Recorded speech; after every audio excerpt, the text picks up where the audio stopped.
All right, chip of the day. We have a Opamp, a precision 500 nanosecond settling bifed Opamp. That's pretty zoomy part. 500 nanoseconds to 0.01% for 10 volt step.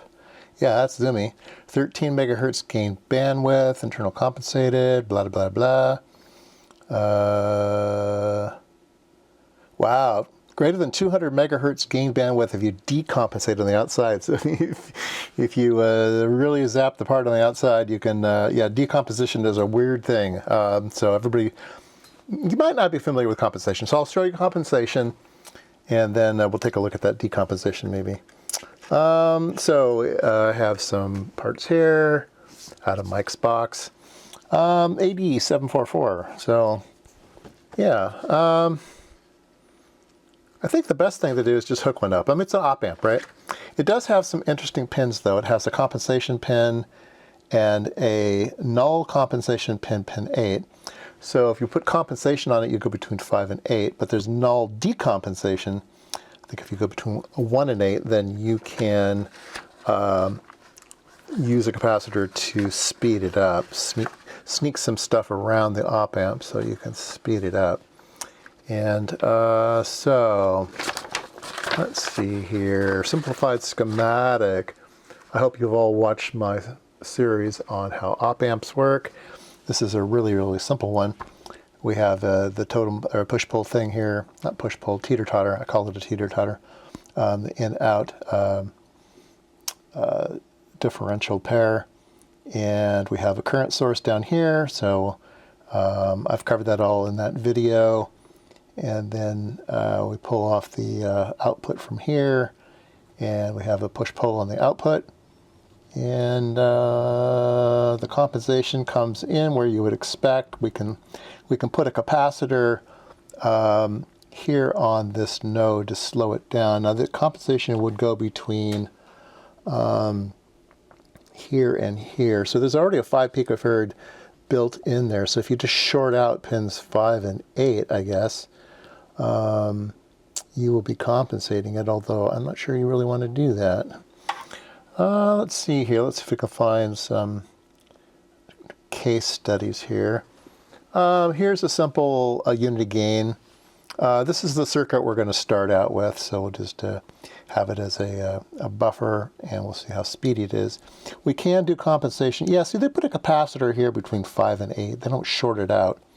So I think you need to have a DC separated. So compensation greater than 5 picofarad. There's internal compensation at 5 picofarad. So I think if you just add more here, you get more.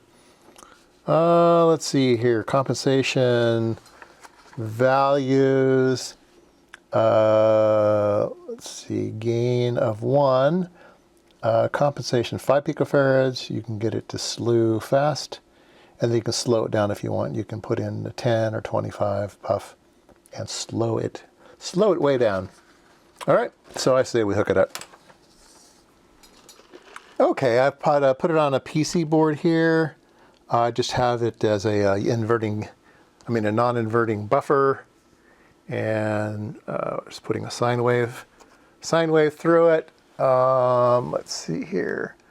We're putting, this is amplitude, so we're putting in 1 volt peak to peak. And if we go here to, Keysight needs to fix that. See here, we'll do frequency. We're at 1.5 megahertz right now. And we can slow it down, and we can speed it up.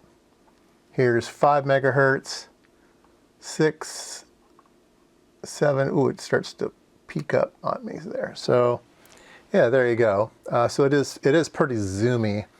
Now I want to show you compensation. So let's go to the wave gen, and we'll put in a square wave at, let's say, 1 megahertz. That should be good. And let's see here, we need to trigger on something that won't go crazy. Okay, so we're getting a whole bunch of ringing, okay? And if we want to add compensation, we need to add a capacitor between 5 and 8. And let me do that. I'll do it off camera here, but I'm going between 5 and 8, and there we go. I've slowed it way down and made it much nicer, right? So how much capacitance did I add? All right. So come down here. This is the capacitor I was using. It's called a gimmick. It's just some wires twisted together, okay? And that's what I added to change it. So once again, we have this ringy-dingy-dingy, and we put the 1.5 picofarads on it, and boom, very nice.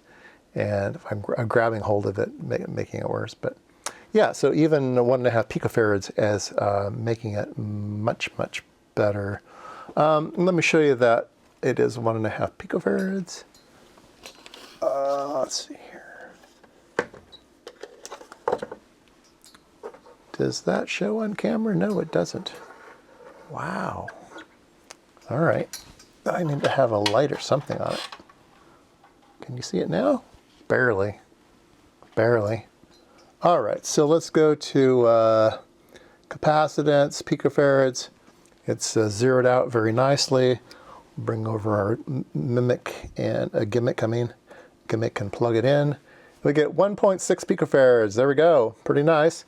And if you want less picofarads, you just take your cutters and cut it off, or add more wire. But yeah, just putting it between here, pins 5 and 8 works great.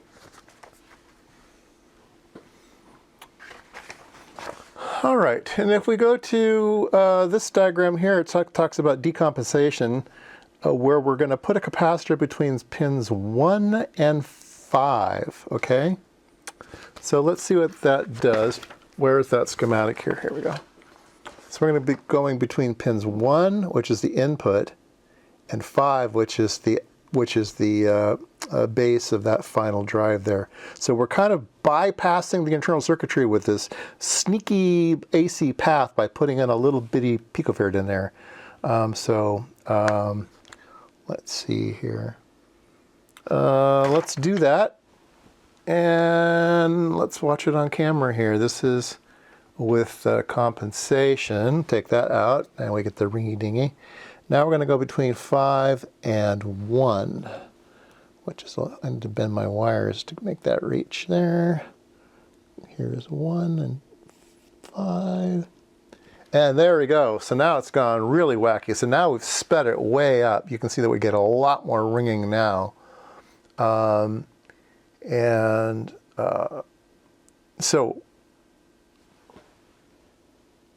pull that off. Let's see if I can I trigger on something, make it look pretty. There we go. So yeah, so we've this rising edge is going to go way up, but then it rings like crazy. So that's an interesting exercise. So I haven't really run across decompensation before. I have looked at using capacitors to feed through edges to make things quick. I guess the correct word is decompensation in particular circumstances. So I just haven't used that language before. But yeah, there we go. Just kind of an interesting look at funny little op-amp, the AD744 chip of the day.